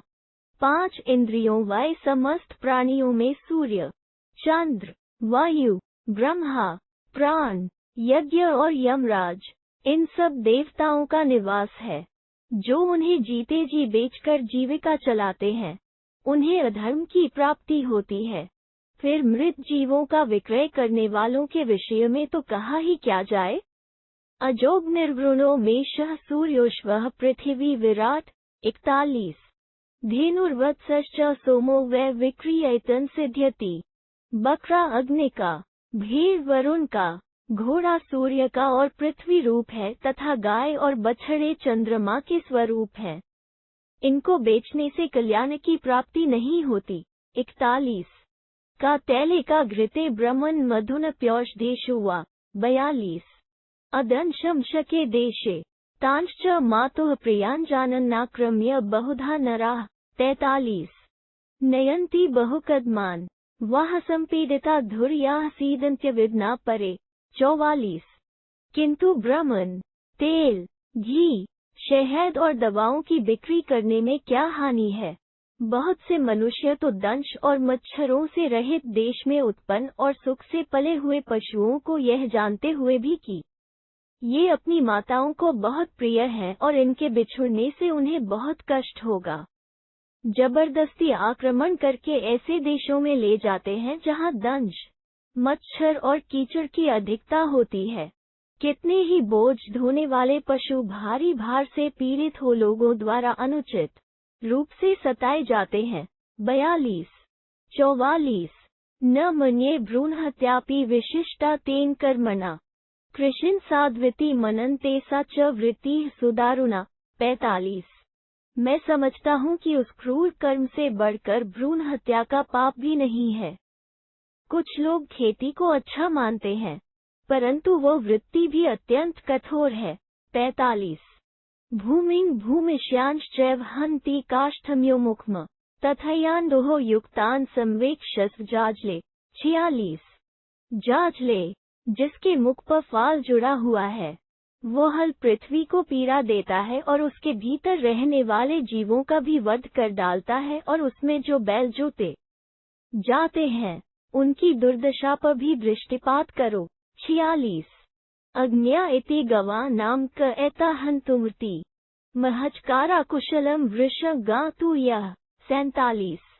श्रुति में गौओं को अज्ञा, अवध्य कहा गया है, फिर कौन उन्हें मारने का विचार करेगा? जो पुरुष गाय और बैलों को मारता है वो महान पाप करता है। 47। ऋषयो यत्यो ह्येतनहुषे प्रत्यवेदयन् गा मातरं चाप्यवधीर वृषभं च प्रजापतिम्। 48। अकार्यं नहुषाकारशीलस्यांस्त्व कृते व्यथाम शतचैक च रोगाना सर्वभूतेष्पातन्। 49। ऋषिस्ते महाभागाः प्रजास्वेव हि जाजले भ्रूणहं नहुषत्वाहुर्नते होश्याम हे हवी। 50। एक समय की बात है, ऋषियों और यतियों ने राजा नहुष के पास जाकर निवेदन किया कि तुमने माता गौ और प्रजापति वृषभ का वध किया है। नहुष, यह तुम्हारे द्वारा न करने योग्य पाप कर्म किया गया है। तुम्हारे इस कुकृत्य के कारण हम सब लोगों को बड़ी व्यथा हो रही है। जांच ले। ऐसा कहकर नहुष के द्वारा प्रशंसित उन महाभाग ऋषियों ने पाप को 101 रोगों के रूप में परिणत करके समस्त प्राणियों पर डाल दिया। राजा नहुष को भ्रूण हत्यारा बताया और स्पष्ट कह दिया कि हम लोग तुम्हारे यज्ञ में भविष्य की आहुति नहीं देंगे। इत्युक्त्वा ते महात्मानः सवे तत्त्वार्थदर्शिनः ऋषयो यत्यः शान्ता तपस प्रत्यवेदयन्। 51। ऐसा कहकर उन समस्त तत्वार्थदर्शी महात्माओं ने तपस्या, ध्यान द्वारा सारी बातें जान ली और नहुष के अज्ञानवश व पाप होने के कारण उन्हें निर्दोष पाकर वे सब ऋषि और यति शांत हो गए। 51। ईदृशान शिवान घोरानाचार्यने जाजले केवलाचरितत्वात् तु निपुणो नावबुद्धयसे। 52। जाजले, इस तरह के अमंगलकारी और भयंकर आचार इस बहुत से प्रचलित हैं, केवल इसलिए कि अमुक कर्म पूर्वजों द्वारा भी किया गया है। तुम चतुर होते हुए भी उसकी बुराई पर ध्यान नहीं देते। 52। कारणाद् धर्ममन्विच्छेन लोकचरितम चरेत यो हन्याद् यश्च मा स्तौति तत्रापि शृणु जाजले। 53। समोतावपि मे स्याता न हि एतदीदृशक धर्मं प्रशंसन्ति मनीषिणः। 54। इस कर्म का हेतु या परिणाम क्या है? इस पर विचार करके ही तुम्हें किसी भी धर्म को स्वीकार करना चाहिए। लोगों ने किया है या कर रहे हैं, यह जानकर उनका अंधानुकरण नहीं करना चाहिए। जांच ले। अब मैं अपने विषय में कुछ निवेदन करता हूँ, उसे सुनो। जो मुझे मारता है तथा जो मेरी प्रशंसा करता है, वे दोनों ही मेरे लिए बराबर हैं। उनमें से कोई भी मेरे लिए प्रिय या अप्रिय नहीं है। मनीषी पुरुष ऐसे ही धर्म की प्रशंसा करते हैं। 53-54। उपपत्त्या ही संपन्नो यतिभिश्चैव सेव्यते सततम धर्मशीलश्च निपुणेनोपलक्षितः। 55। यही युक्ति संगत है। यति भी इसी का सेवन करते हैं तथा धर्मात्मा मनुष्य अच्छी तरह विचार कर सदा इसी धर्म का अनुष्ठान करते हैं। 55। इति श्री महाभारते शांति पर्वणि मोक्षधर्म पर्वणि तुलाधार जाजल संवादे 62 262। इस प्रकार श्री महाभारत शांति पर्व के अंतर्गत मोक्ष धर्म पर्व में तुलाधार और जाजलिका संवाद विषयक 262वां अध्याय पूरा हुआ। 262। दाक्षिणात्य अधिक पाठ का श्लोक मिलाकर कुल 55 श्लोक हैं।